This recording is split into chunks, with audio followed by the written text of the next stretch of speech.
let's ditch the podcast and just go get some Korean barbecue. But I mean, this is the Banquet Hall podcast, so I think that starting a podcast with food is always a good option. Nice. So maybe Korean barbecue will be our appetizer for the podcast. Before I even introduce the podcast, I'm gonna put you on the spot with the random icebreaker question of what is your favorite Korean barbecue meat? Oh man, favorite Korean barbecue meat. Recently, it's been top plate steak. I don't know what cut that is, but I just been really enjoying that. And then me and my friend actually went to 356 on Friday. Shout out to Ralph, love you. And we got a lot of top plate. I think second runner up though is beef belly. I like beef belly more than brisket. Yeah. Why do you like it more? Let's get into the science of it. Just the fattiness, man. You know, when like you take a bite and it feels like you have chapstick on your lips after. No, I'm kidding. Nice, delicious beef fat to moisturize your lips on. Yes, sir. Yes, sir. There's nothing better. Actually, my dad was in San Diego a couple weekends ago, and he had asked about a Korean barbecue spot, and I was like, well, if you want some really good Korean barbecue, 356. I literally went there for the first time probably like a month ago, and it was delicious. Listeners, I hope that y'all have a full stomach when you're listening to this episode. Because if you just started this episode and we talking about Korean barbecue, y'all might be wanting to turn this podcast off already to get in the car and go to K Barbecue. But the good news is you can listen to this podcast as you're driving to get your Korean barbecue. Fast. And I think that it's the best thing to keep in mind. But let's go ahead and get into the podcast itself. Listeners, y'all got a little bit of an appetizer with the Korean barbecue talk, but want to formally invite y'all and welcome y'all into the Banquet Hall podcast. As always, I'm your host, Kyler Nathan. You can follow the podcast at Banquet Hall Pod on social media. I am blessed to be joined with another one of the UCSD gang. Chris, welcome to the podcast. How are you doing today? Doing great, Kyler. You know, privileged to be here and privileged to know you. So doing great this morning. Chris, if I haven't told you enough, you're always so intentional with the language that you use, and I appreciate it. Like, a privilege to know me. You're going to say that on a Sunday morning. Like, yes, sir. I am touched. A privilege to be at the Banquet Hall. A privilege to have you as a guest as well. This is a conversation that we've had a couple of times about me wanting to have you on the podcast. I think that there's just like a lot of people that I went to UCSD with who I'm like, no, like I need their story on the podcast. So you're definitely one of those people. Thank you. I've also had several people that you were close with on the podcast as well. Shout out to Birdhouse. So I had to make sure I got you on the podcast as well. For our listeners who haven't tuned into all of our episodes and heard some of the earlier episodes, I want to start by talking about Birdhouse and some of the guests that I've had on the podcast who are part of Birdhouse. So I've had Cameron Clerkley on the podcast. Yes. I've had Powell on the podcast. Talk to us a little bit about Birdhouse real quick before we get into the meat of the podcast. Yeah, so, love my brothers. Shout out to Nikki, Cam, Josiah, and Paolo. For those that don't know who Birdhouse is, they're a great group of gentlemen who have inspired my life. Met them at UCSD during my second and first years, and then we moved together our third years. Lived with them for a long time. Powell being the longest I've lived with for 7 years.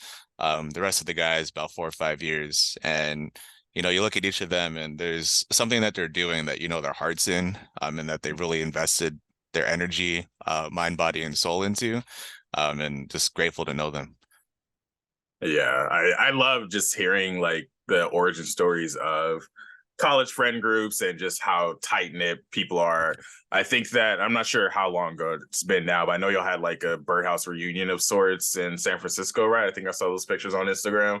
Yeah, and it's funny, we actually me and Pal booked our flights to fly up to San Francisco next month for, I guess now our second annual San Francisco reunion. But we're going to go up to Lake Tahoe and get a little weird if, you know what I mean? So it'll be fun.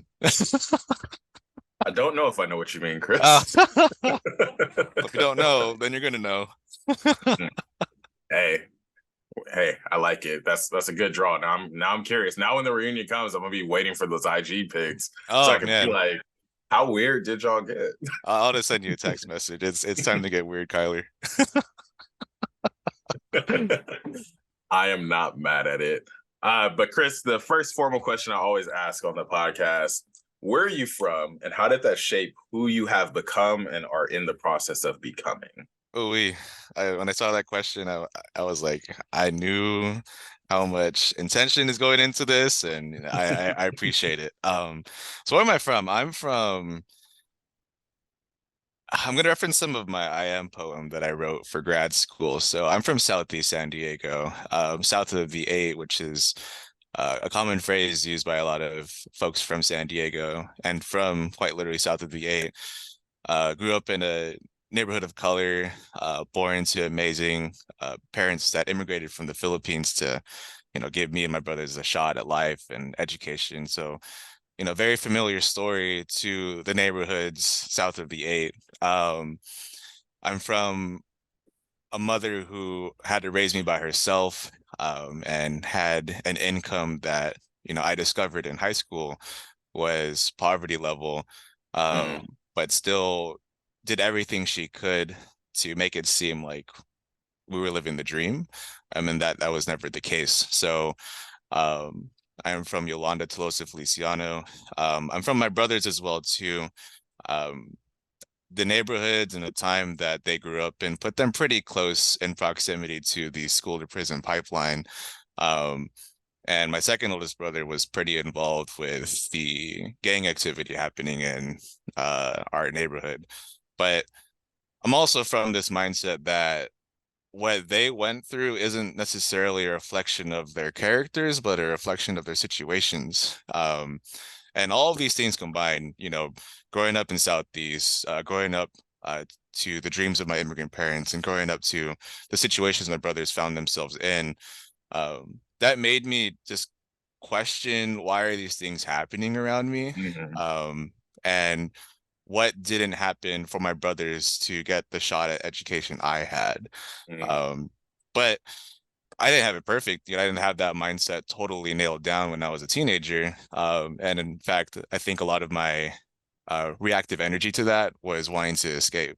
Quite literally, my mhm, personal statement to UCSD was, I want to make it out. So, that was my origin story, if you will, trying to get education. But what's been really amazing and really, I feel privileged that I get to do now is to turn around and go back to the community and understand, well, what were these things and why is it that the things that I'm from pushed me to where I was, but then also push others to where, they didn't have as much privilege. And so that pushes me into my career in college access and admissions and trying to figure out, how do we increase the reach and increase the access to navigational capital for students like us, students from communities like yours and like mine. So I have the privilege and dream now of saying I'm doing work where I'm from so that mhm. students of today don't have to face what I did yesterday. I think that was fantastic. I think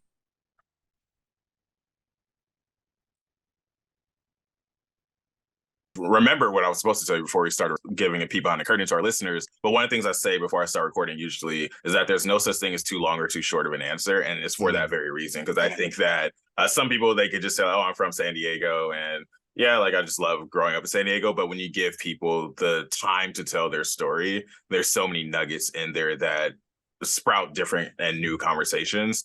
yeah, And there are so many things just in that initial answer that I feel is really kind of the thesis statement for what I feel this podcast is going to be like.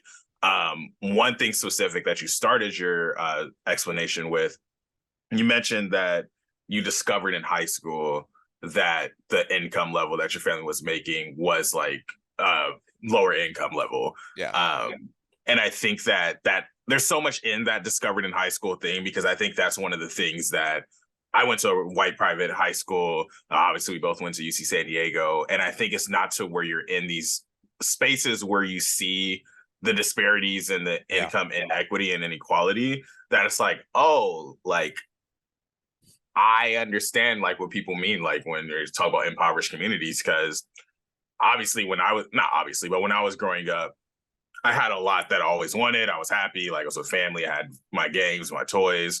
And so, yeah, I was like, yeah, this is the life. Like, how can life get much better than playing my PlayStation 1 right now, yeah. my Nintendo 64? And then I will never forget this time I was in high school. It was my senior year. And there was this freshman girl. I'll let the listeners guess her race at the end of the story. But I was just walking past the gym, and she was talking to her friends, and she was like, "Yeah, I'm just so upset because my friends all have like two yachts, and my family only has one." I was just like, "What? Right. I don't even have a car yet." Yeah, And man. quite frankly, yachts not even in my like, oh, I'll be able to afford a yacht soon. Like, I'm not thinking about yachts right now. Like, I would love to like maybe go on a yacht to visit, but I didn't Right. think like my family owning a yacht. Like, no, that's ridiculous. And I think that when you come into these spaces and you start to see the disparities, and then you go to a place of higher education, you learn more about the systemic things beyond all of that or behind all of that. There's just so many layers to that. And then the other thing that you were talking about that I think really resonated with me was this notion of what made me different. Like, Hmm. I got to go to higher education, I got to get these degrees. What were the circumstances to where I had this opportunity, but my cousin didn't, or my Right. brother didn't have these opportunities? And that's something that's been like at the forefront of my mind as I'm starting to like think through screenplays, as I'm starting to write more poetry and prepare for writing another poetry book. I think that's the big kind of thesis question in my head is like, we all were in the same backyard. Like, Yeah. what were the things that led to me being where I am today? Right. Right. And that's the core of it. If we get to then just illuminate those things, understand why, um, then it makes the what that much stronger. Like, what are you trying to do? And but do you understand why you have to do, or perhaps why you could and one person couldn't. So it's important to name those things. It's funny you bring up video games because I was the same way, man. I was like, oh yeah, I got my brother got the latest PS2. I'm playing games. Everything is fine. Um, but going through all of that as well, playing games for me was my escape. Mm-hmm. I'm like, man, like I think there was a moment in time where my house recently got shot at. Long story short, my brothers, they both went into military service, and then one of them came from a service trip, where it got around that he was back, and so they fired some warning shots into our garage. So as like a 12-year-old, I'm like, yo, what's going on? I tried telling the police as my dad was talking to them, like what happened, but my dad just shooed me in. So I'm like, I'm just gonna play games because this is a lot. So at some points you feel like it's everything is good, but then once you start getting the flashlight that shows everything around you, then it's like things start to click. And a lot of that clicked for me in high school. Yeah, absolutely. And I think it's stories like this that made me really appreciate the different students of color organizations. I think we call them the SAC, or Student Hmm. Affirmative Action Committee. Um, but like KP, BSU, like I really appreciated getting to understand more the experience of other marginalized groups, because growing up in a predominantly Black neighborhood in a predominantly Black area of Los Angeles, like a lot of this is like, oh yeah, like this is just like what Black people experience. But then to be able to hear like the stories of other people of color and see where our stories align, where our stories resonate. Because a lot of the like, oh, what made it different for me, like I was just in the house trying to catch them all with Pokemon sometimes. Like I was really trying to complete my Pokédex. So I wasn't Right. out in the streets as much. Um, but at the same time, like there's people who are on the streets who are also trying to complete their Pokedex. There's just so many different Yeah. layers to this. And I know we could talk for hours and hours on end about just all the systemic inequities and whatnot. But yeah, just affirming that I appreciate your presence on this podcast to be able to give language to some of those Yeah. things, because these are stories that need to be shared and need to happen. We've mentioned UCSD a couple of times on the podcast. Obviously, you are a San Diego native. Yeah. What made you want to attend UC San Diego for your education? Yeah, I appreciate that question because for me it's layered. It ties also to where I'm from too.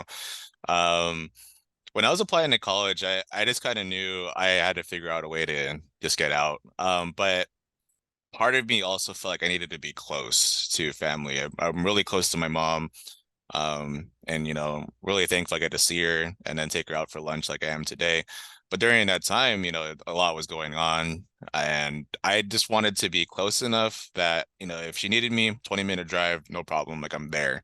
But I could be further enough away from my home to figure myself out. Um, I did fall in love with the campus on my own though. Before even applying, I had this summer program I attended when I was a junior in high school called Cosmos, and um, it was a STEM summer camp. It did have a tuition, and it was a push to get my dad to say like, hey, like my teacher told me this could help me my college application, so I need to go. I did get a part of a tuition scholarship, but that was one of those moments where like kind of similar to your private school experience. I'm like, oh wait, y'all got it different than I do. So you know, in navigating that, I still found my place with people that I could resonate with, and it built my confidence to go to a place like UCSD. So, wanting to be close to home, but far enough to find myself, and then being at a place where I feel like I already had a connection to, it all came together for me. Yeah, and I think that that is a shared experience for a lot of people who went to colleges close to where they grew up or close to where home is. One of the things that made me want to pursue my education at UCSD was that it was close enough and far enough at the Yeah, same time. Like I felt like I was getting a different experience, but now I'm at the point in my life where I'm like, now I really want to be closer to home too. So family's paramount. Your community is important. I think right. our listeners fully understand just 12 or so minutes into a podcast, just how much your community is important to you. And speaking of that community, I like to say that I'm a part of your community. Do you Yes. remember when we first crossed paths? I like to introduce this. Man, and it's funny because I've literally asked you, I think 10 times, Kyle, you were Summer Bridge, right?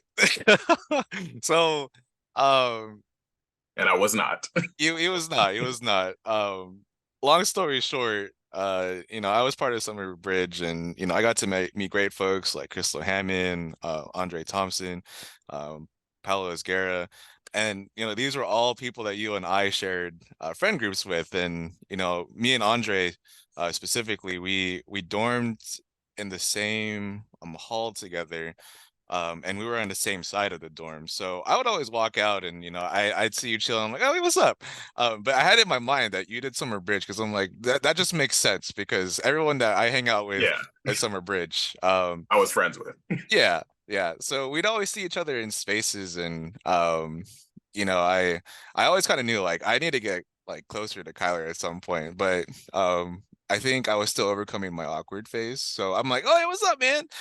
But as you're probably going to get into with some questions later, we got to work a lot more closely towards the end of our undergrad career, and we definitely hit off from there. So I always knew you were kinfolk. Um, I think it was just a matter of time and space. And honestly, Chris, like I appreciate that awkward side of you too. Like the what's up, man. Like I was like, oh, like I like this. I like people's Yeah. quirk. Like I like when people are like, yeah, like this is who Chris is. And you alluded to us becoming closer. Trident Summer Academy. Let's get right into it. So, your fifth year at UCSD, I think this was. Yeah, my graduating year. So your graduating year at UC San Diego. I was working in the Office of Admissions.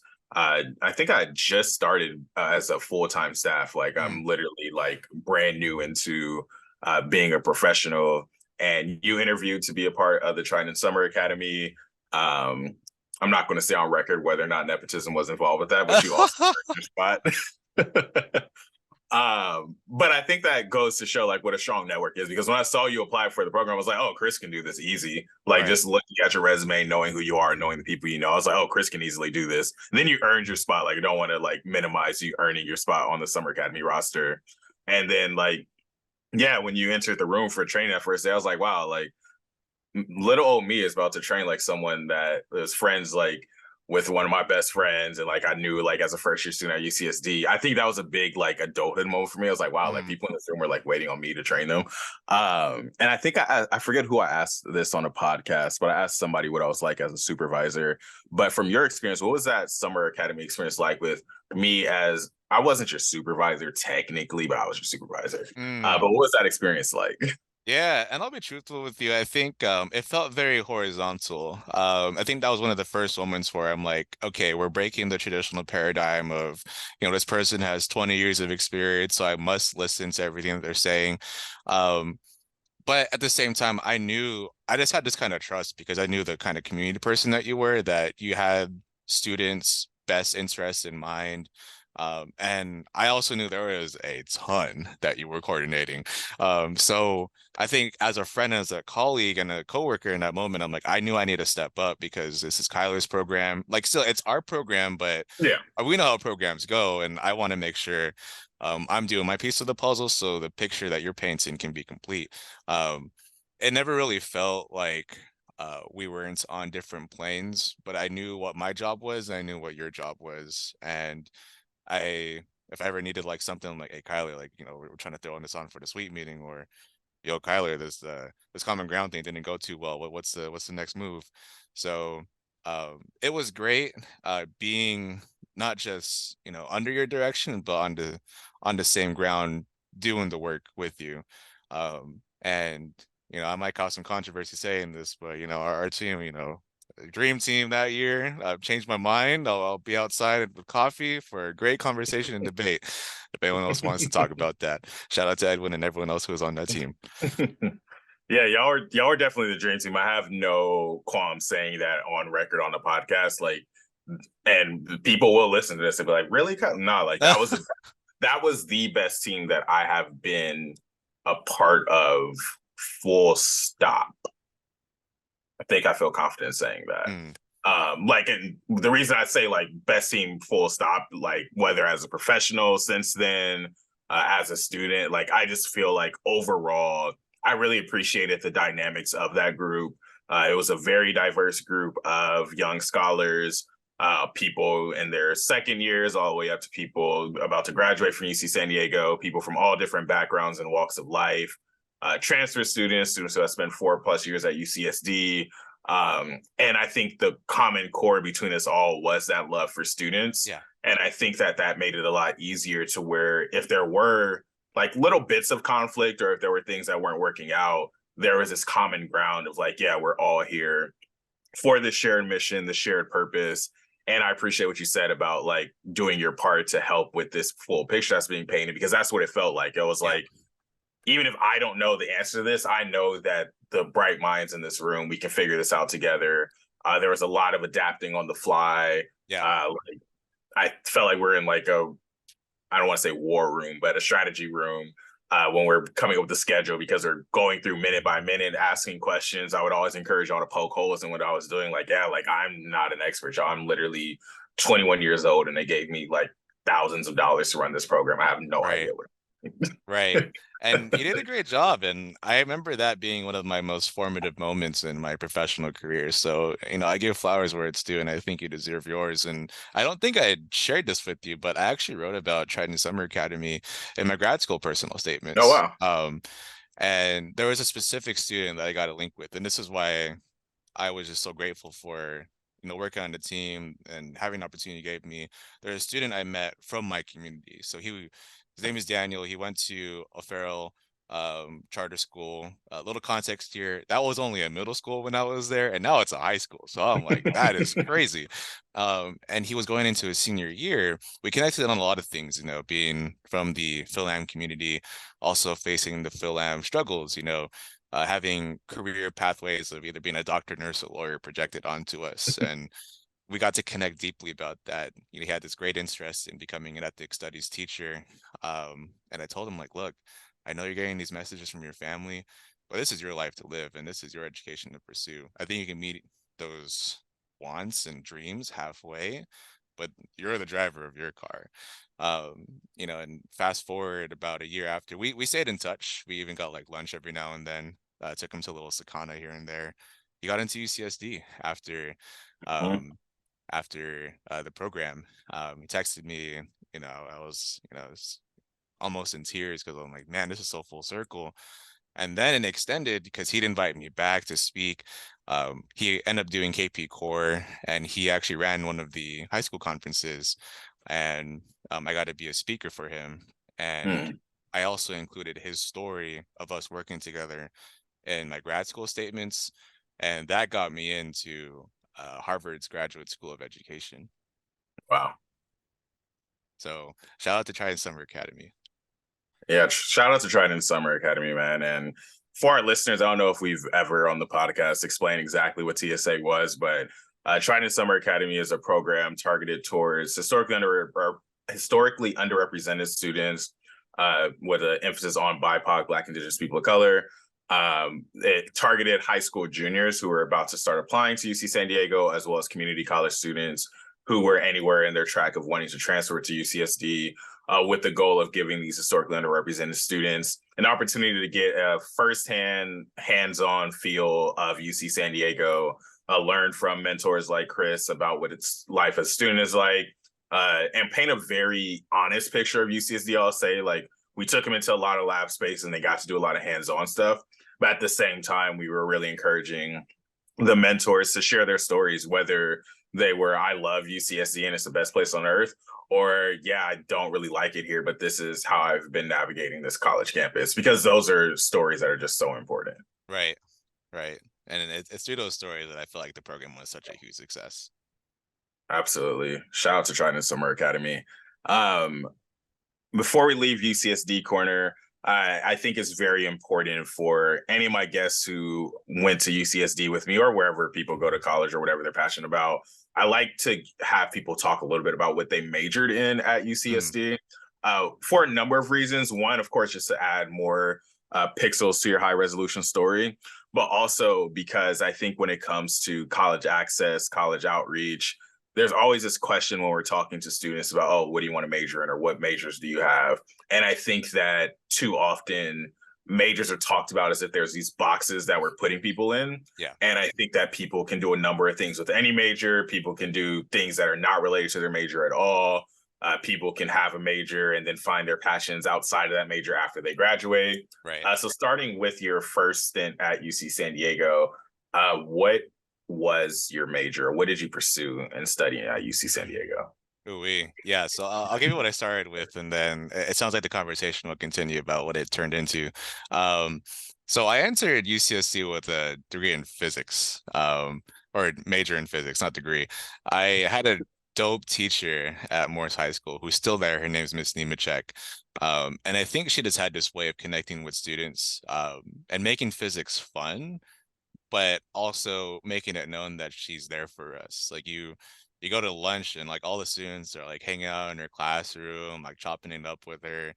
And she'd say some off the wall stuff every now and then, but nothing that was like offensive, but everything that was like, yo, I'm down for Miss Nemechek.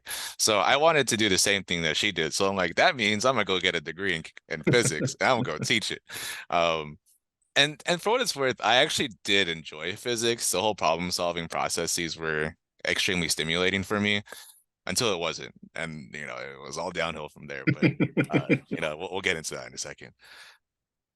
So you started out as physics, and I think that's where the fun really is, because there's been several guests on the podcast who are like, yeah, well, I started as this. Right. It's like, especially with knowing who a lot of these people have become, it's like, really, you started as that? Like, not that you don't strike me as a physics person, but I would have never guessed your first major at UCSD was physics. But what did you end up studying, or what did you end up receiving your degree in, I should say?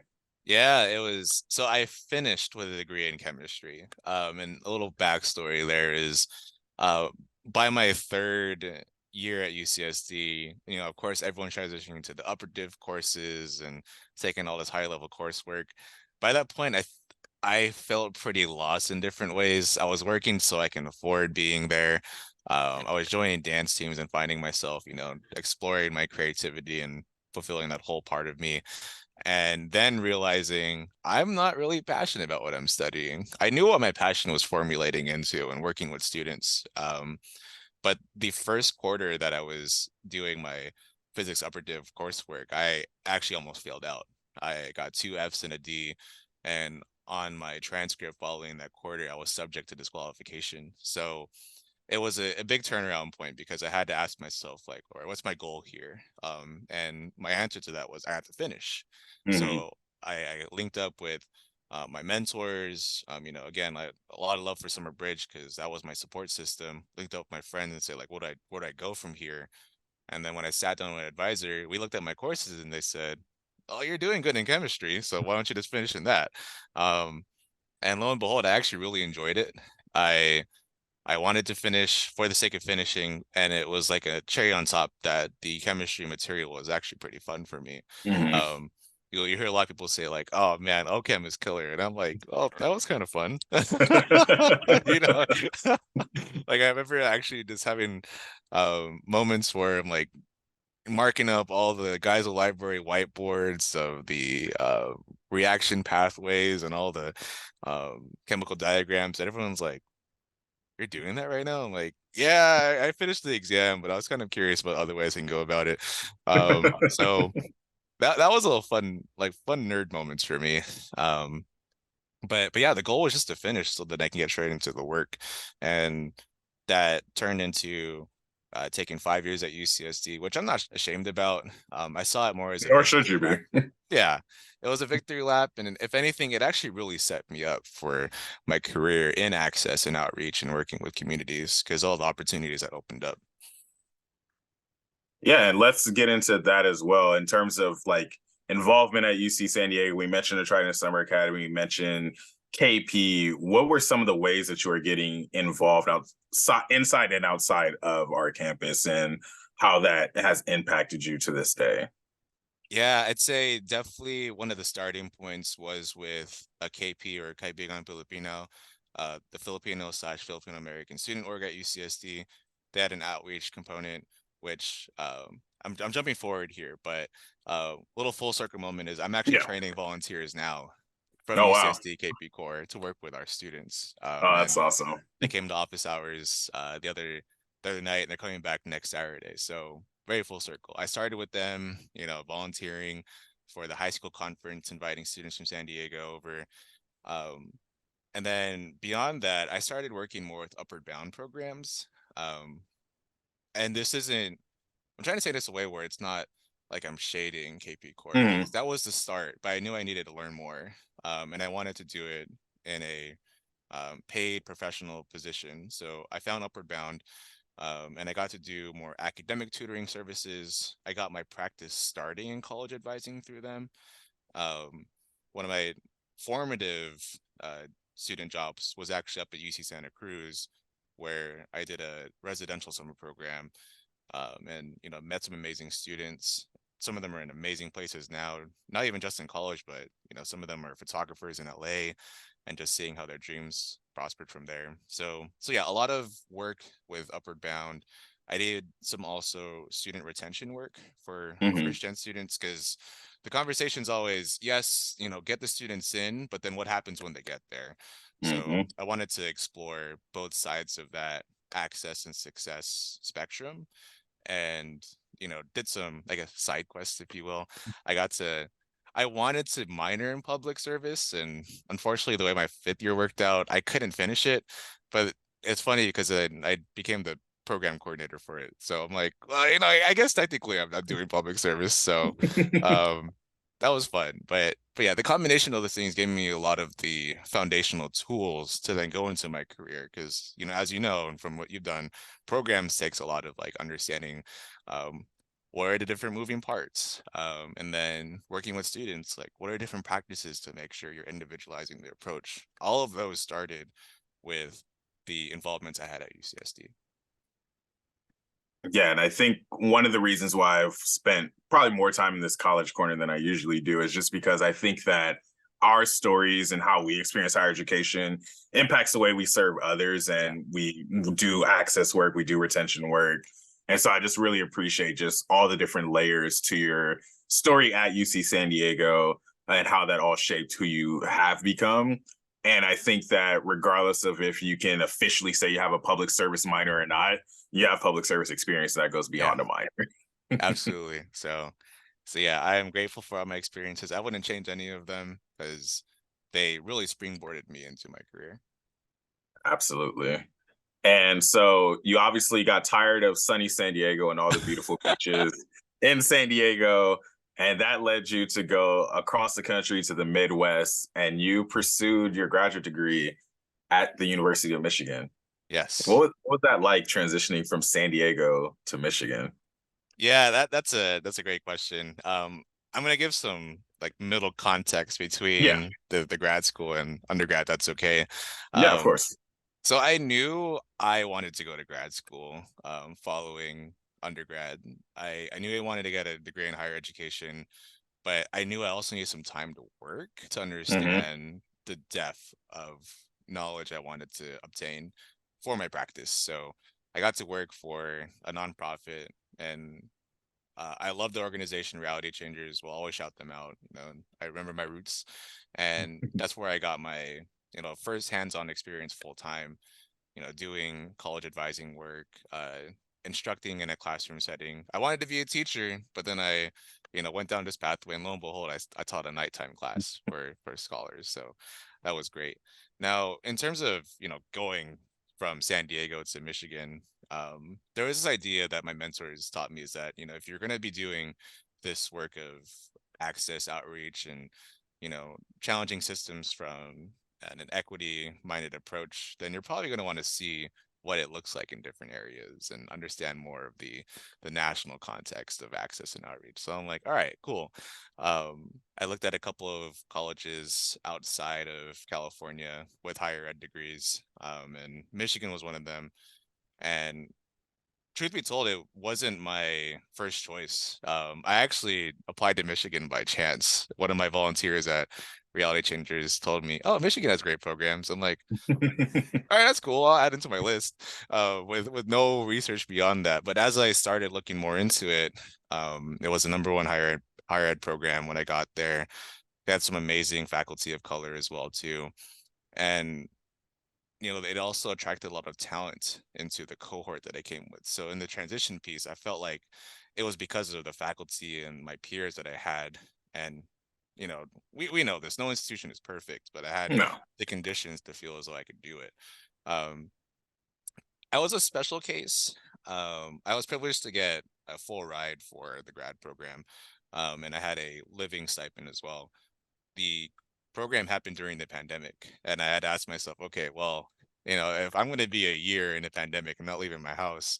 Do I want to leave the state knowing it's still going to be online, or am I going to make it out there? So I decided to be closer to home because I was helping my mom get her COVID vaccines, and just being close enough to my family for that. And again, privileged to have a stipend to afford an apartment. But then I told myself, all right, last semester, got to get out there. If I have the money to do it, you might as well. The Midwest is different from California, and I enjoyed it for what it was in terms of geographic differences. I actually experienced four seasons and not San Diego's hot and warm weathers, so that was great. But when I was leaving, I felt a part of me missing San Diego a lot. My last meal in San Diego was one of my mom's dishes, kare kare. It's a peanut butter curry, Mhm. with oxtail, Filipino cuisine. And I cried as I was eating it because I was like, dang, how long is it going to be before I have this again?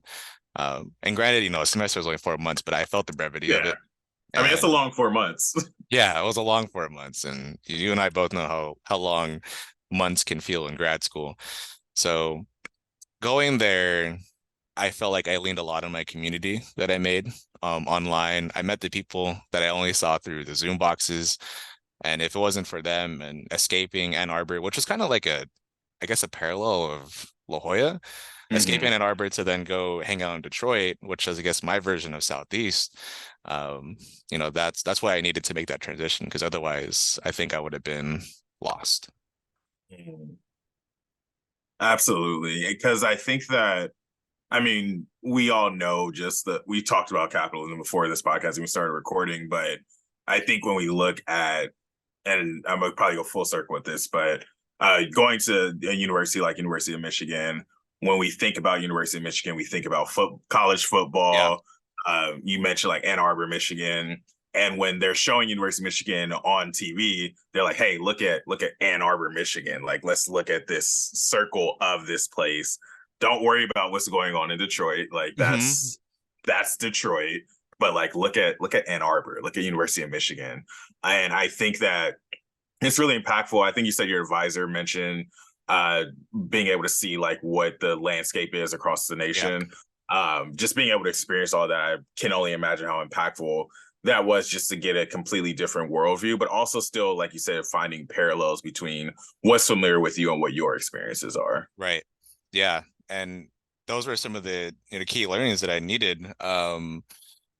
I'm trying to look for the book here in my room, but there was one book in particular that I had to read. I think it was called Undermining Racial Justice by Matthew B. Johnson, where it was literally a case study of Michigan Mm, or University of Michigan Ann Arbor, and how their diversity recruitment practices actually excluded specifically Black and brown bodies from Detroit and outsourced you mm, know similar students but of more affluent backgrounds to then look like they're fulfilling the diversity card.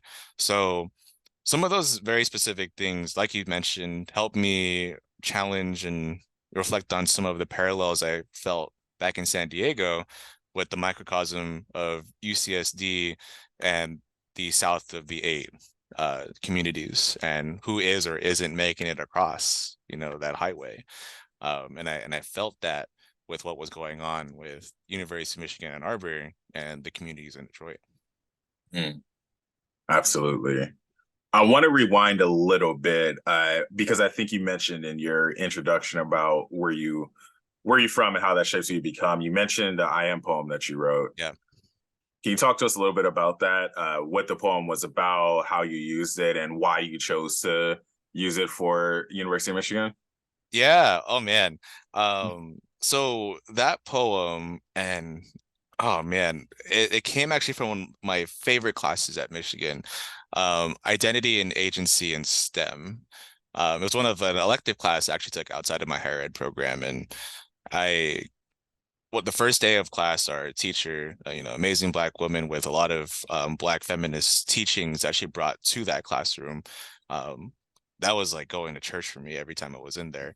And the first day she had us write the I Am poem. And funnily enough, I used that a lot for my interviews because I just felt so challenged to bring that authentic piece of myself with me.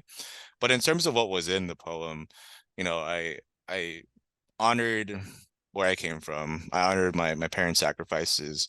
But there's this idea also that I explored in that too. And it was, coming from our communities, we get this idea of higher education painted to us as if the grass is greener on the other side. Um, but I end that poem asking everyone, you know, what does it mean for us to give more love to where the grass is brown? And how do we do that in our practice moving forward? And I've been thinking about that a lot because it does inform my practice today. Um, there's this concept that I try to remind students, like, look, as you're applying to college, essentially you've been asked for these past 16, 17 years of your life to present yourself as college ready, be academically prepared, join all these curriculars, make it through your struggles, and then share that with your admissions officer. Don't you feel like you have the agency to then demand your university to be student ready, and then to give love to you and the communities you represent? So that message at the end of the poem is really reminded myself of why this work's important to me, but then what needs to change if, we really are trying to make a difference in this kind of work. Because I don't want to just push more Black and brown bodies into higher ed just to experience harm in attaining the degree. Like, let's attain the degree and still celebrate everything that you are and will become. Yeah, I think that's just so beautifully put because I think it's largely irresponsible how we talk about recruitment and retention of like Black and brown BIPOC folks in general in higher education, because it's like, oh yeah, like our numbers went up 3% since last year. I'm like, yeah, but you still have students who are having a terrible experience, because what does that even mean? Yeah. Because it's like you said, like it's one thing to have like the percentage of students up to where you want it to be at, but if those experiences of the students are negative or harmful, that's not inclusion. Yeah, absolutely. And I absolutely love what you said about giving love to where the grass is brown. That might end up being the title of this episode. I don't know yet, but that was beautiful. I've actually never heard anyone put it that way, and I think that's spectacular. Um, and listeners, I highly encourage y'all to give thought to writing your own I Am poem. I've written a few versions of I Am poems over the course of being a poet in my life, and I think it's just so impactful when you are able to really sit and go through what all your identities are. And there's actually an exercise. I forget what space I was in, but it was an identity workshop. I'm pretty sure it was actually when it was either when I was training to be a summer academy mentor, or when I was leading a training, but I believe one of the staff from the LGBTQIA plus resource center came to give a talk on identity, and we were talking through like there's an activity where they encouraged us to say I am and then blank, and then you just keep saying I am this, I am this, I am this, I am this, and just seeing how many different I am statements you can make. And though I think that when people practice doing stuff like I am poems, you start to uncover layers of yourself that either you might not have given a lot of amplification to, or might not have recognized in a long time, but there's just so many different words you can fill in with that I am statement. And I think people, of course, usually default to some of the more visible characteristics that they portray, like I am a man, I am Black. But when you really start to go deep into what are your values, it's like, yeah, I'm a poet, I'm a family person, I'm family oriented, I'm a community person, I'm a higher education advocate.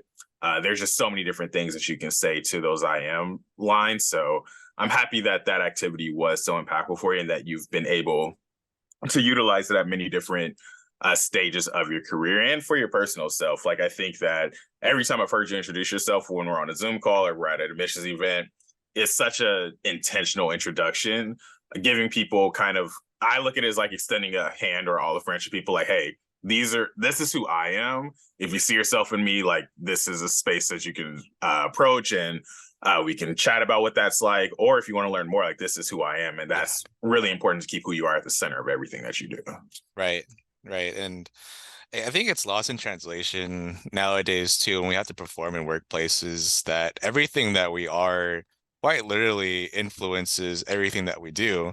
I can't just go into the work one day and say like, oh, like, yeah, I can't just hide the fact that my house got shot at 15 years ago, because that informs my practice. Because um, when I was on the road last year, I had this reminder in my head that if, as admissions officer, if I'm speaking to a student in these communities, it might be the only time they get to speak to someone like me in this position. So how do I give them the best experience that I can, especially knowing whatever else they have going on? So, I think it's so important to, like you said, give honor and to give recognition to everything that we are, because everything that we are affects everything that we do.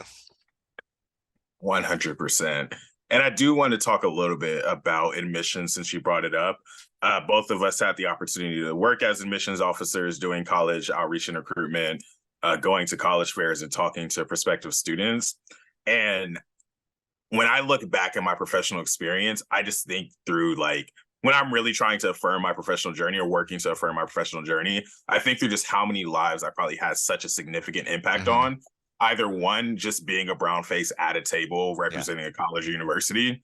Two, just starting a conversation with a student. Three, just empowering a student, because there are so many times I look back in my time in admissions, and there will be students who are like, oh yeah, like, I don't really know what I want to do. And we maybe only have a 3 or 4 minute conversation, but it's like, I've opened up possibilities for you. I've told you what's possible for you.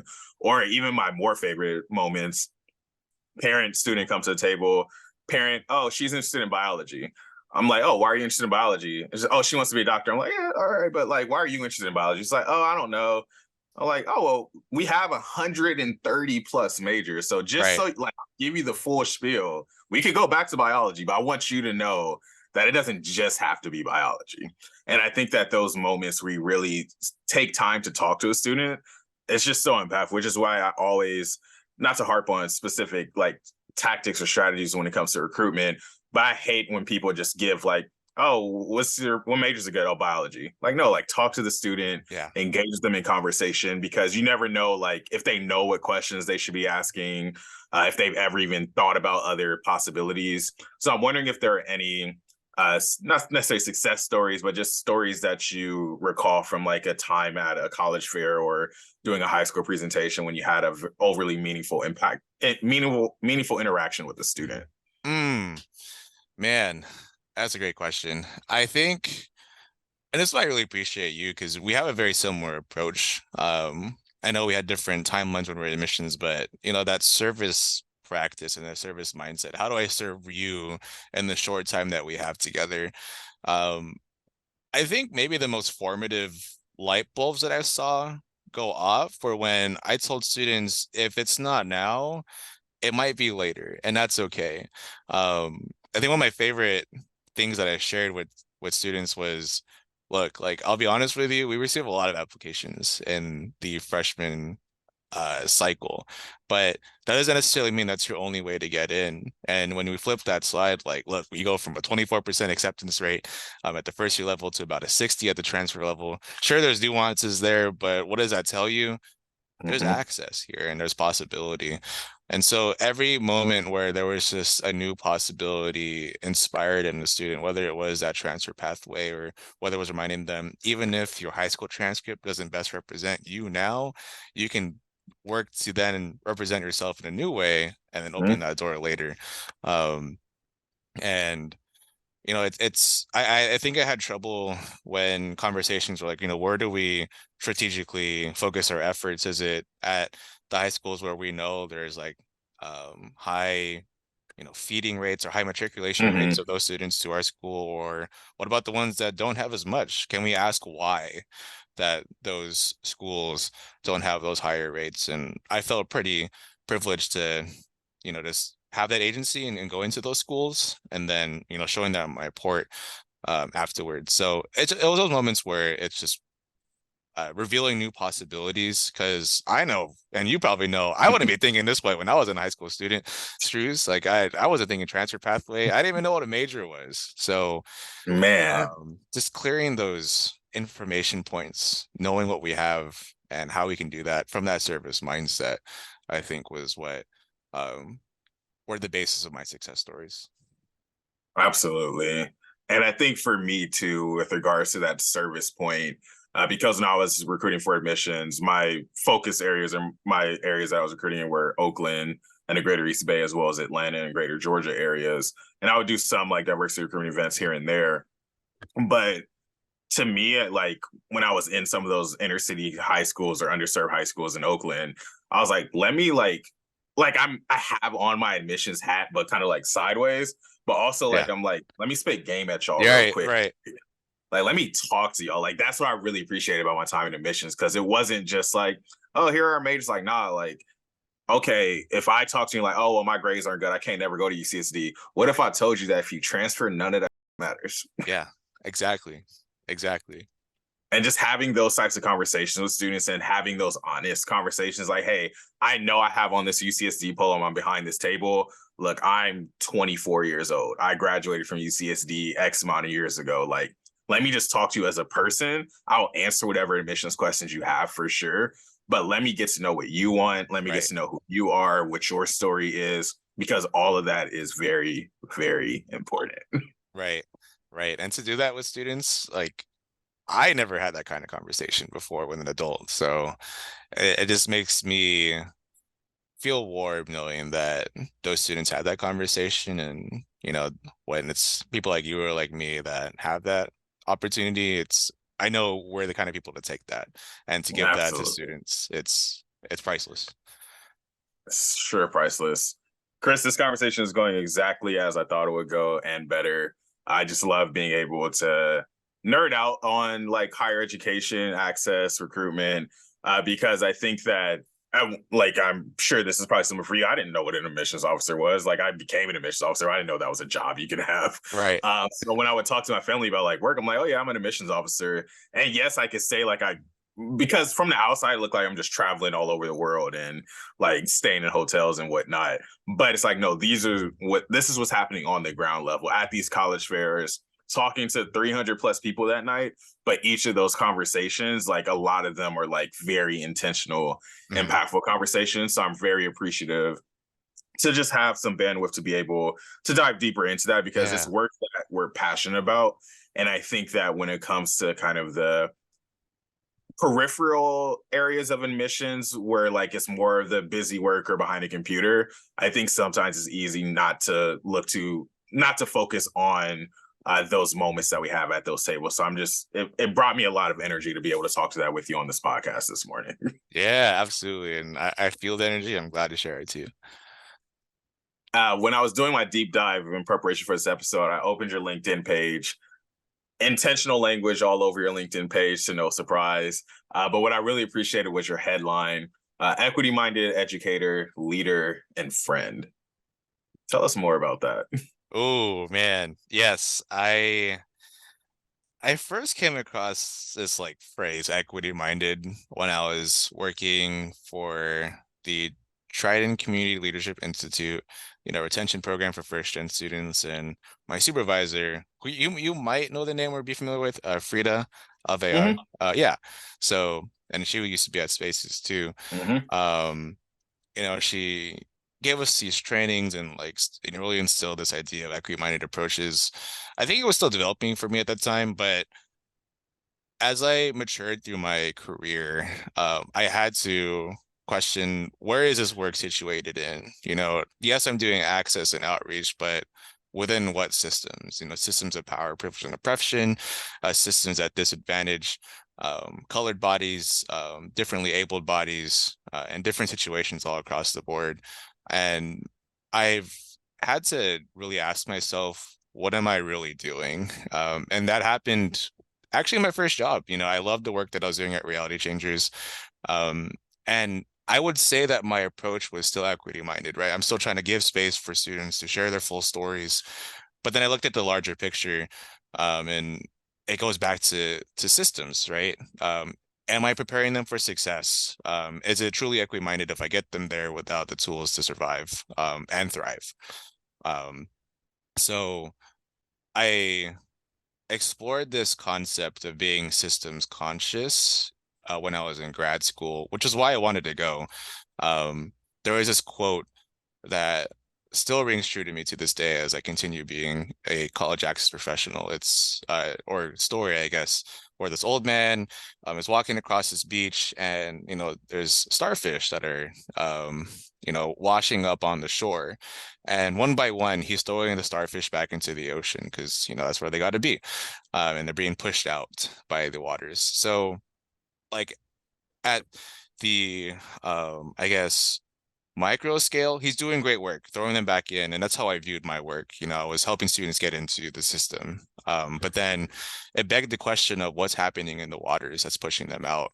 And it's only a matter of time before so many are washed up on the shore that only one person or one group of communities can continue to throw them back in. So to be equity minded for me means to be systems minded and then to understand where this work is situated.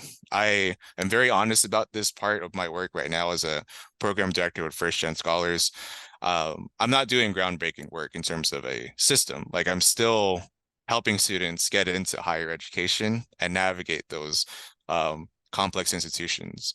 But what I want to be groundbreaking in is to help them build their own system minded practice and system minded navigations of higher ed. So that ties back to the question earlier: is your university student ready for you? And Mm-hmm. can you name why? And hopefully, as I continue my tenure here at First Gen, my goal is to have our students know these universities and these systems need them much more than the students need these universities. And once they break through, I think that's when I've done something groundbreaking and achieved this equity-minded approach. Yeah, I love that starfish analogy too, because yeah, I think we've talked about it a number of times this episode, but we want to make sure that the environment that we're trying to get students to is an environment that's ready for them. And I think that's why when it came to recruiting like largely Black and brown students for admissions, when they would ask about diversity or campus climate, that's when I was like, all right, like if I'm gonna answer this question right, I need you to stay at this table for like a few more minutes Right. because I want to give you this full picture. I don't want to just give them like, oh, we have this percentage, and because like yes, UCSD has like a small percentage of Black students, which has increased a lot over the last few years. But it's still like just alarming for people who aren't familiar with the landscape of higher education. If you say that there's only 3% Black students at a college, like it's if you know the landscape of higher education, it's a little less surprising. But I never wanted students to walk away from a table and that's the only thing they heard about like Yeah. what campus climate like or what is diversity like at your institution. Because I want students to know like, hey, I'm not at this college fair to tell you that UCSD is this oasis in Disneyland for you as a BIPOC student. What I can tell you, and that's why I really prided myself on, I'm sure you did too, on being an alum of the Yeah. institution that I was representing, because I could say like, hey, this is my experience. Yeah. So this is an experience that can be had at UC San Diego. But at the same time, these are the systems that are at play, going back to your equity-minded approach, and make sure you talk about the systems, giving students a full picture and let them make that decision. Like Yeah. if you want to go into this ocean and figure out, you're going to be pushed onto shore a lot when you're in a college environment, but hopefully you meet the people, have people in your network who are going to bring you back in the ocean like along the way. Right. Right.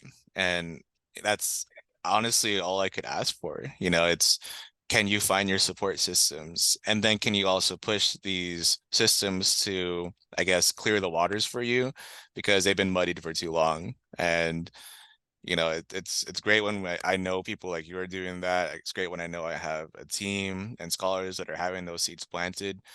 Because one thing I also really appreciate about the organization I'm at now, it's we're helping students become the first, but also making sure they're not the last. And I think it's through that equity-minded approach and, you know, addressing what's in the water is that we do that. Absolutely. And before we get out of talking about access, outreach, retention, all things higher education, I want to be able to give you an opportunity to talk a little bit more about the work that you're currently doing, just to bring it all full circle, because I know we've mentioned like your start with Reality Changers, we mentioned your time at UC San Diego, but wanted to let listeners know where you're at now. What are you doing now? What are you up to? Yeah, thanks for that. I really appreciate that, because I'm so like honored, privileged. I can't even like use all the words I want to use to describe how I'm feeling where I'm at. I'm at First Gen Scholars with an amazing founder and director, Jonathan Burgos, and an amazing team of four. You know, shout out to Janet and Jocelyn as well too for holding it down with me. I'm a senior program director for our organization. We're a college access program, and what's beautiful and what I'm so thankful for is that I came in at a point where there's a lot to build and there's a lot to scale. And we've gotten so much funding from school districts to serve more students. But in order to reach the capacity we want to, we have to make sure systems are in place. And I'm using systems a lot in different ways. And purposes of the organization, I'm thinking more like systems, like, okay, what's our approach to coaching a student this way, what's our curriculum, what's our summer program goals, and how do we train our staff members for that? So having things in place, I'm really stimulated in that way, and leaving my mark here where, you know, if we're going to do this work, then what's our approach? And I get the hands in developing that approach, training not just our staff but also our scholars to go back to their schools and create college going cultures. So this is a little shameless plug for my org, but one thing that's I feel is so special about First Gen Scholars is that we're not trying to gatekeep the resources. We fully recognize that although this program is great, we just can't serve every student.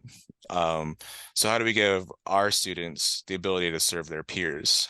We have 20 different club charters across San Diego where students from our program actually take the lessons they've learned from us, whether it's college list building, financial aid, writing college essays, and they're actually training and supporting their peers at their high schools as, you know, college culture builders. So, you know, to be part of this process where we're building and we're giving students agency to then build at their high schools, it's great. And I closed my personal statement for grad school with, as a future program director, I will fill in the cracks for communities like my own in Paradise Hills. And to say that I have that role doing that now, you know, it hits me every day, and I don't take it for granted. Yeah, and I think that I can definitely tell that you don't take it for granted, both through this podcast, but as well as just who your presence online, whether it's LinkedIn, Instagram. I can tell there's a lot of passion in the work that you're doing, and that, at least from the outside, I'm sure it's from the inside as well, like it seems like you're very proud of the position you're at, the impact that you're able to have, your reach. Because I think that when it comes to growing within higher education, when you're first starting and having this equity minded approach, you realize that a lot of the issues that you hope to serve and address, you need to have a lot more power, reach, and influence to be able to address those issues. So to be in positions where you have a lot more direct control over having that impact in the way that you want to have, I know it's a special feeling. So I'm definitely happy for you. Thanks, man. It's all love. It's all love. I appreciate it. Of course.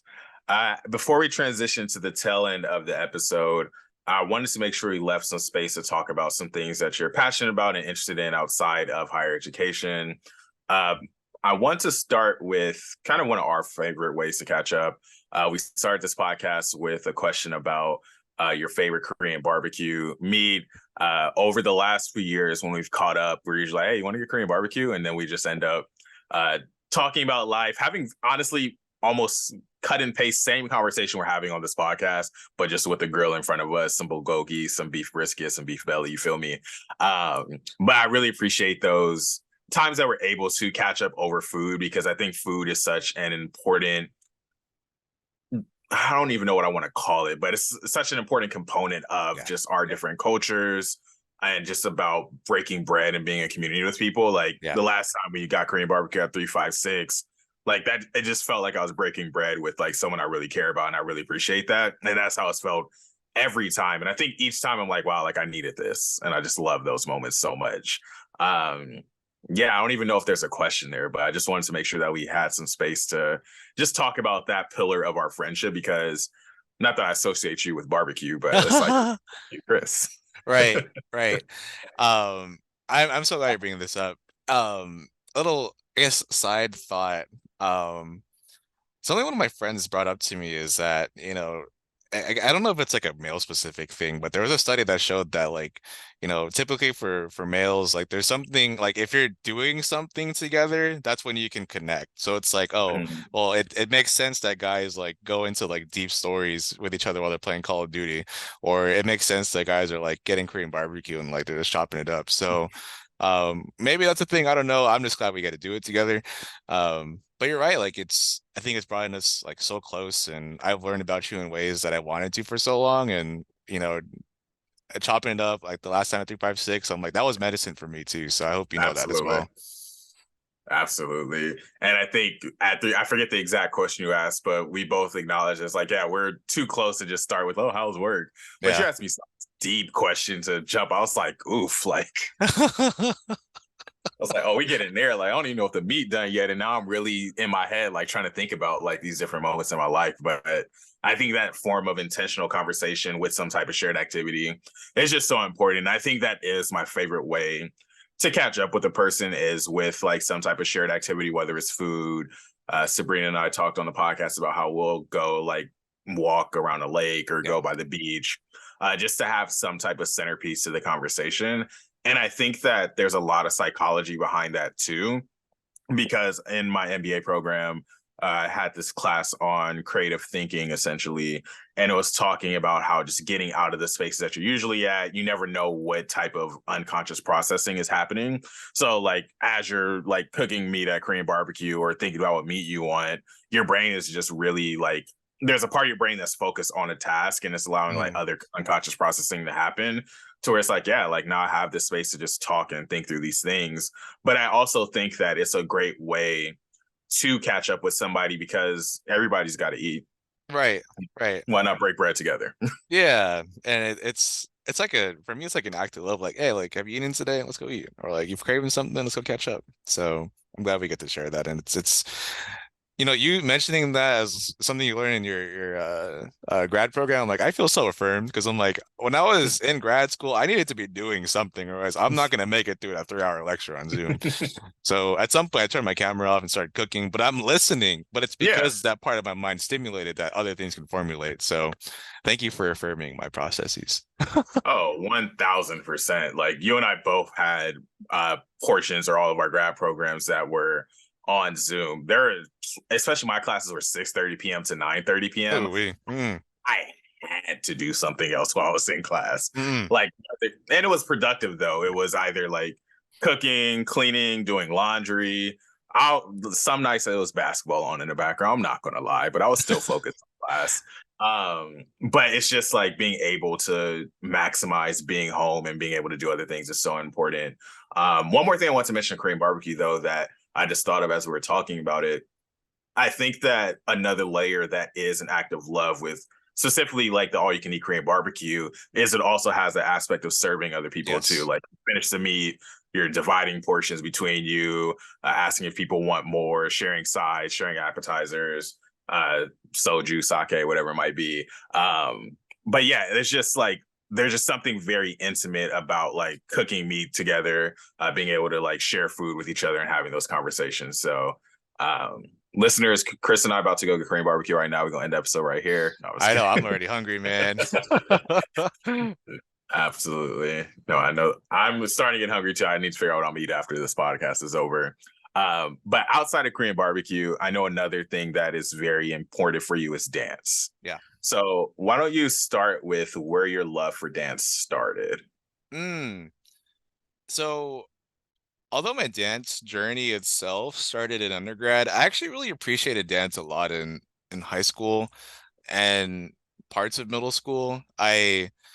Oh God, I'm revealing the whole backstory. I found this friend group where like, like, hey, you want to go break dance? And so I like learned things like the six step and the coffee grinder, uh, top rock and all that. I could never do the power moves, but I just like the idea that we're expressing through music with our bodies. Mm. So that was always fun for me.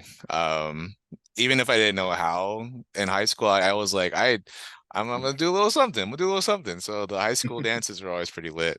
I didn't really go to functions like that, but when the music was on, I could just tune out. And as my dance journey continued, I took some workshops at UCSD, some beginner workshops. And mind you, I was coming from a background of like being this like buff, stiff wrestler.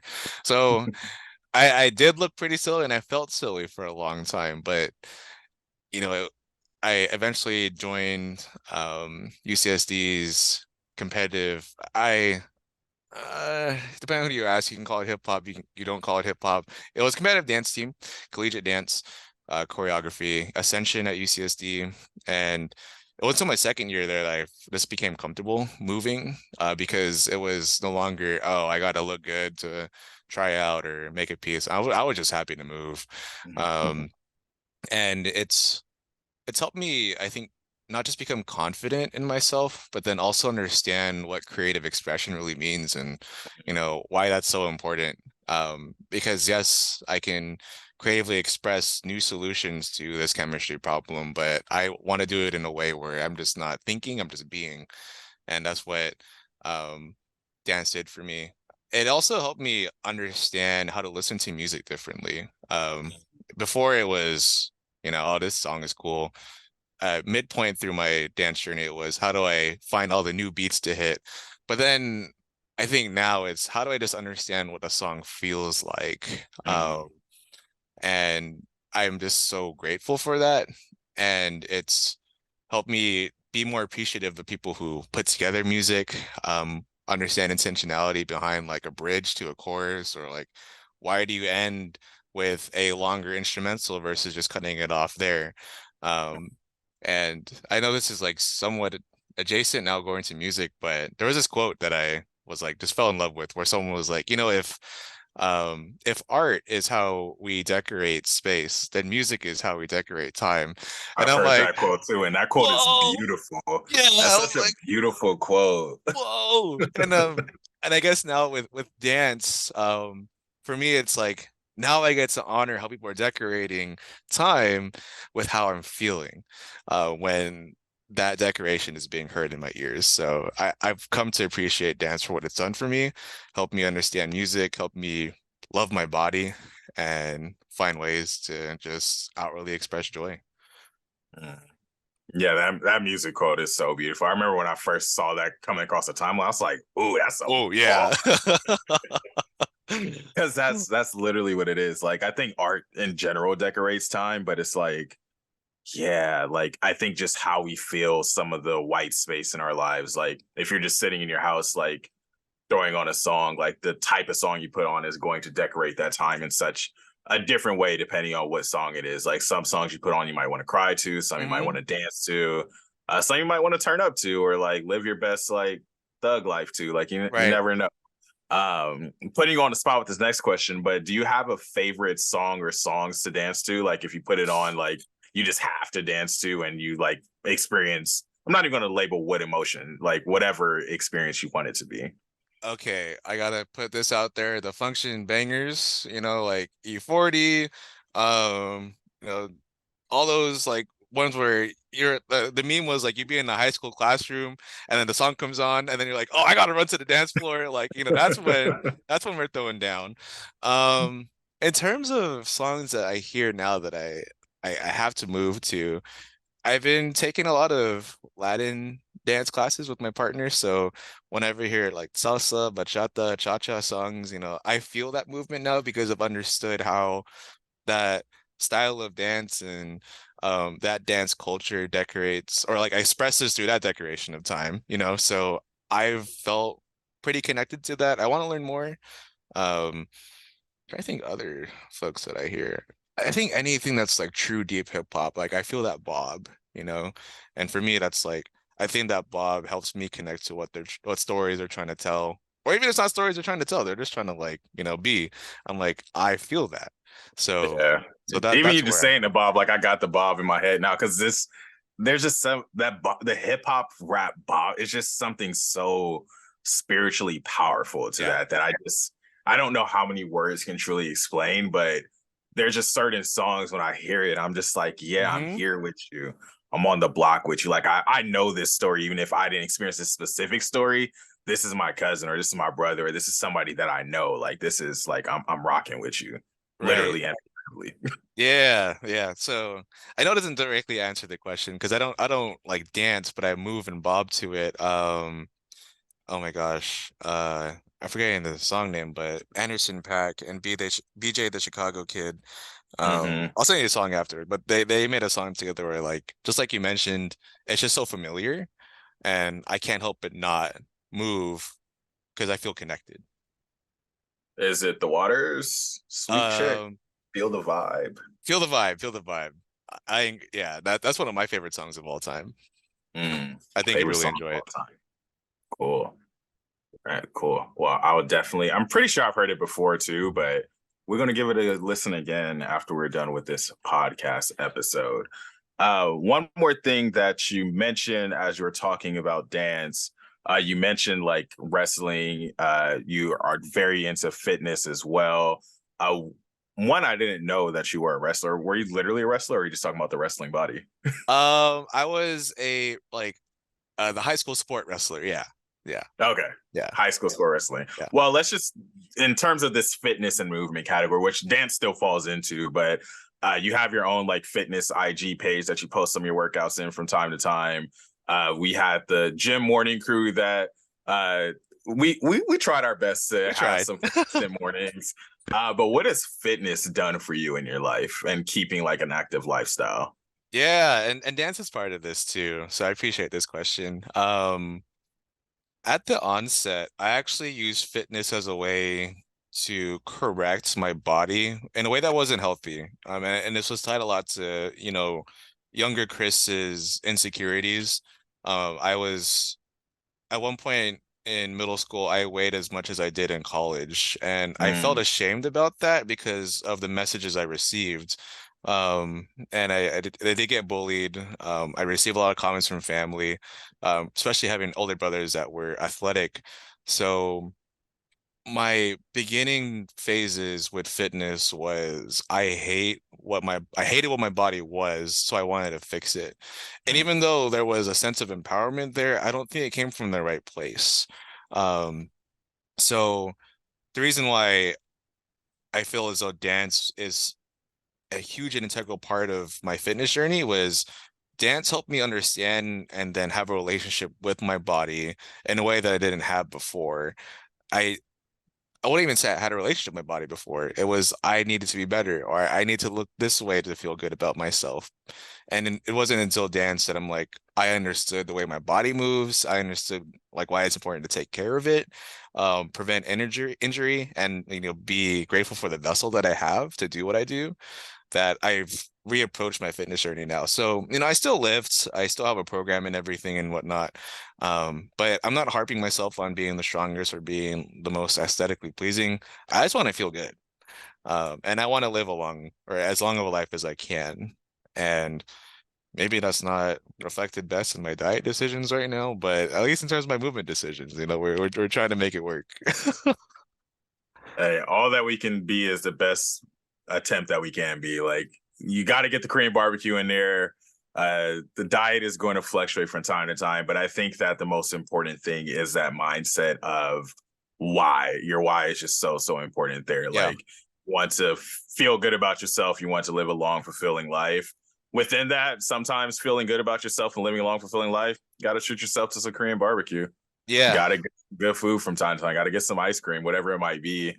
Because I think that when we have a healthy relationship with fitness and lifestyle, that's when the best results happen. Like the time in my life where I felt like I was in the quote unquote best shape of my life, or just a shape that I felt very proud about in terms of fitness level, was when I was just doing it because I'm like, yeah, like I enjoy doing this, or I'm doing this because it makes me feel good in the morning. I'm not doing it to achieve like a certain societal goal, but just Yeah. like a feeling that I want to feel. And I think that's just so impactful for our listeners to hear as well. Yeah, yeah, and that goes back to the relationship with my body, and I do also need to credit my partner here too, because I think her relationship with me and honoring the fact that I am also carried by my body, and if we want to have a life together, then I gotta take care of it. So, I'm not saying this to cover myself because I know she's gonna hear this later. But it's also what goes in, not just what I'm doing to it. So, like small choices, like if I know I'm eating a lot of red meat that week, then I have to be mindful because that does affect the long term. So that's also an aspect of my relationship with my body. Like what I put in is also how I take care of it. And I'll be honest with you, growing up in like an area where like the focus was just to eat with the money that we got, that was never a first thought for me. And I have a lot to thank for her because that's also part of my fitness journey. It's not just don't protein chase. Um, think about how I can make sure I'm receiving nutrients that take care of my whole self. And I feel like I feel so much more clarity because of what I'm eating, thanks to, her being what she is for me and my body. So I'd be remiss if I didn't put that part in for my fitness journey. Absolutely. Happy that we're able to include in the episode. So last formal question of the podcast before we get to some of the quick hitter questions to close us out. Something I'm still workshopping. I tried it out with Sabrina last episode. I don't know the lingo I want to use to set it up fully yet, but it's this concept that I'm calling the fourth place. So in my MBA program, we had this case study. I'm pretty sure it was on Starbucks, but I need to double check for accuracy. But it was talking about some of the like impetus for Starbucks was that they wanted to be this third place for people between work and school, or Mm, work/school and the home. So Starbucks or your local coffee shop being this third place where you can go, be in community, or just have this midpoint between your work or school and your home. And so what I'm calling the fourth place for this ending question of the podcast is, where's your Zen place or scenario, circumstances, situations where you feel the most peace of mind? oh, okay. Man, you have such an amazing mind. That's a great question. Man, the fourth place.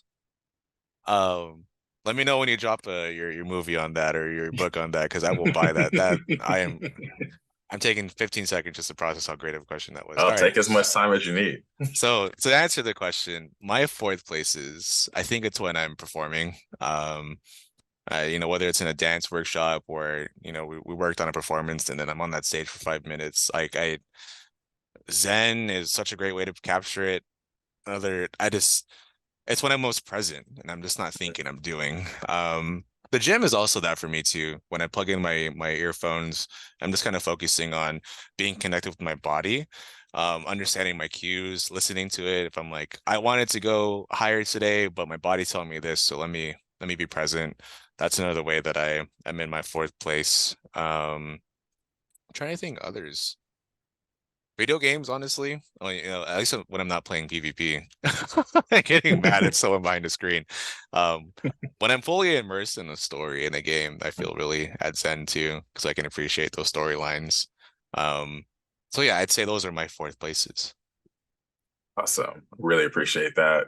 Yeah, I think the fourth place is going to be a segment I keep because I'm just very interested to see like where people get into their Zen place because I think for me, like whether it's sitting by a body of water is the one I usually go to, Mm, whether it's like the ocean, a lake, even if it's just like a small pool of water, just something about being near water just puts me at peace, like being able to look right. at the water, seeing how it's moving. Um, I think playing basketball at the gym is another one of those things too, just because like similar to you, it's just I'm really in touch with my body and like obviously I'm not training to go to the NBA, Yeah. but thinking through if I was training or if I were training to go to the NBA, what are the things I would want to tweak about the movements I'm making or what feels right, what feels good. And then of course every hooper has the like shot clock going down, like 5 seconds left in the game, about to take this game winner, trying to feel like Kobe in the gym. Those are the moments where it just feels really good too. Like you hit three straight shots, like, oh, I'm on fire. Like the crowd's going Yeah. wild. Those moments are definitely a zen place for me. Recently, doing puzzles too has been one. Like I love completing a good puzzle. Um, yeah, we need more space in our life to talk about where we get our zen at. Right. Right. It's needed. We're humans. We have to tend to that innate human part of us. Absolutely.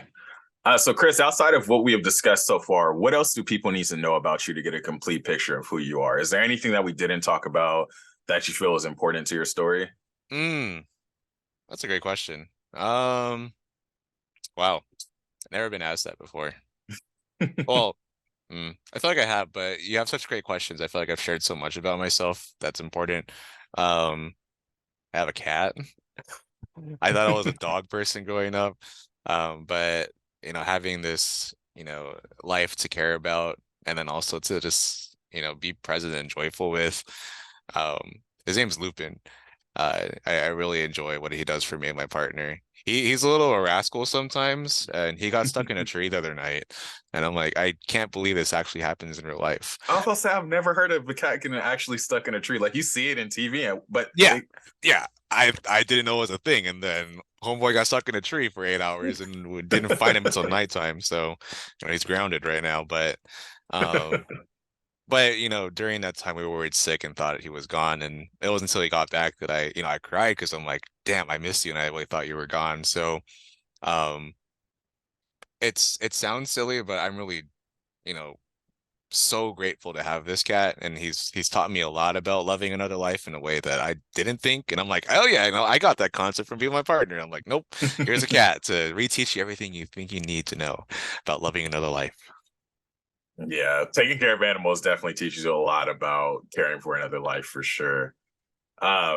Chris, if I listen to this full episode of this podcast and I'm like, man, Christian is a really dope person. I want to follow his journey, learn more about him. Where would I be able to find you and how could I be able to support you? Oh man, I appreciate you. That second part, that's so Kyler. Um, Instagram's a cool way to keep up with me, but I'll be honest with you, that's not like I just don't regularly update that.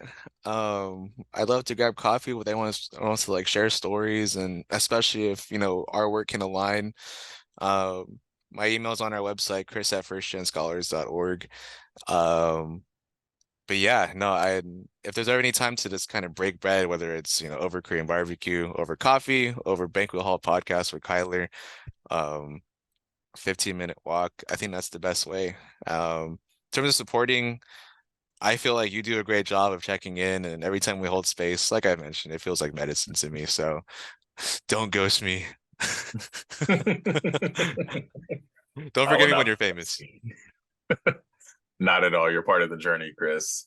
Any shameless plugs, any shout outs, anything you want to manifest on the podcast before we close out? Yeah, follow First Gen Scholars. If you haven't bought any of Kyler's books yet, please make sure you look it up. He's on Amazon, whether it's his most recent release, Obsidian, right? Or I feel like I have Full another Bloom drop is coming up. technically the most recent one. Okay, got it. Um, or even if you want to go back all the way and then see the start, Peace of Mind, make sure you support Kyler, follow the podcast. These Other supposed to be shame. shout outs for you, not me. Yeah, I'm just trying to elevate. Other shameless plugs. Um, if you want the best ube crinkle cookies in California, I will die on this hill. Hit up Cooking Pow Pow. I'll die on that hill too. Man, yeah, I'll dig our gravestones for us. Yeah, those man, the texture, the I figure out for yourselves, y'all. Hit him up. He does batch orders. Anything else? If I start, I won't stop. So I'm gonna leave it there. Hey, the cookie plug was a good plug. Y'all can hit up Cooking Pow Pow. Check out his episode of the Banquet Hall too. We had a really good conversation about like the culinary arts. We also talked about Birdhouse, of course, Summer Bridge, KP. Definitely check that episode out too. And then any takeaways from this episode, takeaways that you're taking away from this episode, and then what are some takeaways you hope our listeners are taking away?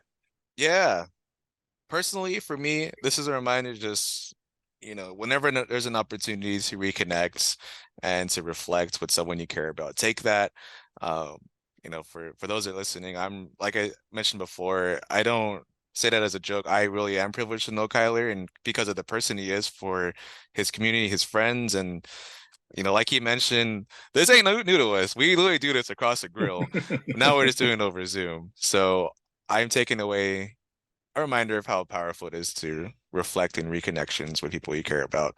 To the viewers, I hope you maybe think about someone that you miss that Mm-hmm. maybe you can reconnect and reflect with, whether it's over Korean barbecue, whether it's over Zoom, or whatever brings you joy over a shared activity. Um, reach out to someone that you miss because you don't know how much it might mean to you or that person. I love that. Something else new that this is the first podcast I'm formally starting this on, but I want to make sure that I throw some takeaways in there too. And I think that the most important takeaway from me for this episode is that what I do matters. And I mean that like both in the personal, what I do matters, but also in the global, like what we do matters. Yeah. Like we talk about the things we do, but when you really stick to what's important to you and your why, like it always is going to matter and it's always going to work out. Like I tell people all the time, like, it's probably not a day goes by where I'm like, you know what, I'm gonna stop doing podcasts. Like, I'm tired of this. It's not getting the views that I want. I'm over it. But then I remember that the reason the Banquet Hall started was to be able to share the stories of people I care about. And as long as I'm sticking to that why, like this has given me a lot of fuel for this Sunday morning. I'm looking forward to another podcast I'm recording later today, like just because these spaces are just so important. And then I hope that our listeners, I want to ditto what you said with regards to whoever they're thinking about. When Chris said, like, whoever you're thinking about, whoever you thought about, like, I want you to literally like text them right now. Yeah. You don't have to like set the plans yet, but just be like, hey, I was listening to this podcast at Banquet Hall Pod, and I was listening, and I thought of you. Don't forget to throw the shameless plug in there. But no, seriously, like I think I pride myself on when I think about people, I try to text them or hit them up relatively soon, even if it's not in that moment, just because there's a reason I thought about that person or a person that they're important to me. So I want to make sure that I reach out to people when I think about them. And I think we live in a society now where we feel like we have to have a reason to hit people up, or you don't want to be awkward or feel like too needy, but we're humans. Like we need connection, we need community. So I highly encourage y'all, whoever you thought of or whoever you're thinking about now, just hit them up, check on them, see if y'all can make plans to catch up, whether it's a 15-minute Zoom call, hour-long coffee, or a couple hours of Korean barbecue, but make it work. Right, right. And the work that you do will always be worth. So, yeah, shout out to Banquet Hall. If you ain't following, then something's wrong. So make it right. Hey, I love that. Last question of the podcast before I turn it over to you for any last closing words, as well as to plug the podcast one more time. Do you have any recommendations for either books, podcasts, movies, or songs that you would want our listeners to check out, whether to get a more complete picture of who you are or more insight into who you are, or just in general, you're like, hey, this is good content, you should check it out. I have Feel the Vibe down there as a recommendation. Yeah. But anything else that has come up for you that you feel like would be good for our listeners to check out? Yeah. One of my favorite books, I read it every year, is The Alchemist. It's a it has a parable in it, but it's like a story that's disguised as a self-help and like reminders that you are exactly where you need to be, and if you truly want something, the universe will conspire in ways to help you achieve it. Of course, not without challenges, but That's always a reminder for me to stay true to my North Star. So I hope, if anyone wants to read, that's an easy read. And for me, it always blows my mind every time, just because of the reminders that gives me about my own life. Feel the Vibe is definitely a listen I want viewers to listen to, because it's that head bob, it's that connection. Um, yeah, I'd say those are probably the top two things I'd say. Um, and go watch a film, and go appreciate some film. Yeah, go appreciate some film. Listeners, as always, we gave you 5-star content. Make sure you leave us a 5-star rating. Chris gave us a lot of gems throughout this episode, and I hope that y'all are taking these gems to heart and being able to use them in your life, or share this story with other people as well. If there's someone that you feel would benefit from listening to this episode, definitely share the podcast with them. Whether it's somebody looking to get into higher education or someone that's already in their higher education journey and looking for some guidance or inspiration, I think this episode is very well reaching and can impact a lot of people. So definitely want to make sure that we continue to amplify the podcast. You can check out the podcast on social media at Banquet Hall Pod on Instagram, Twitter. Mostly active on Instagram. There is a TikTok, not active on TikTok right now. But you can go on IG, check out some of the prior stories. Also currently developing thefourthkyler.com. So if you go to thefourthkyler.com/BHP, you can check out some of the stories that have been posted on there so far. Starting to do like very mini blog posts about each of the episodes, just to give people an idea of what the conversation is like, and hopefully y'all can engage with some of the other interviews that have been on the podcast. I know some of y'all are coming because you're like, oh, I got to hear Chris's story, but check out another story too while you're here. Yeah, and for any students coming in, check out not just Birdhouse folks, but some of the other amazing stories that I don't have direct connections with, because you can directly connect with them through the amazing space Kyler has offered here. Thank you so much, Chris. Thank you for your time, your intentionality. It's a privilege to be able to share this space with you and to share space in each other's lives.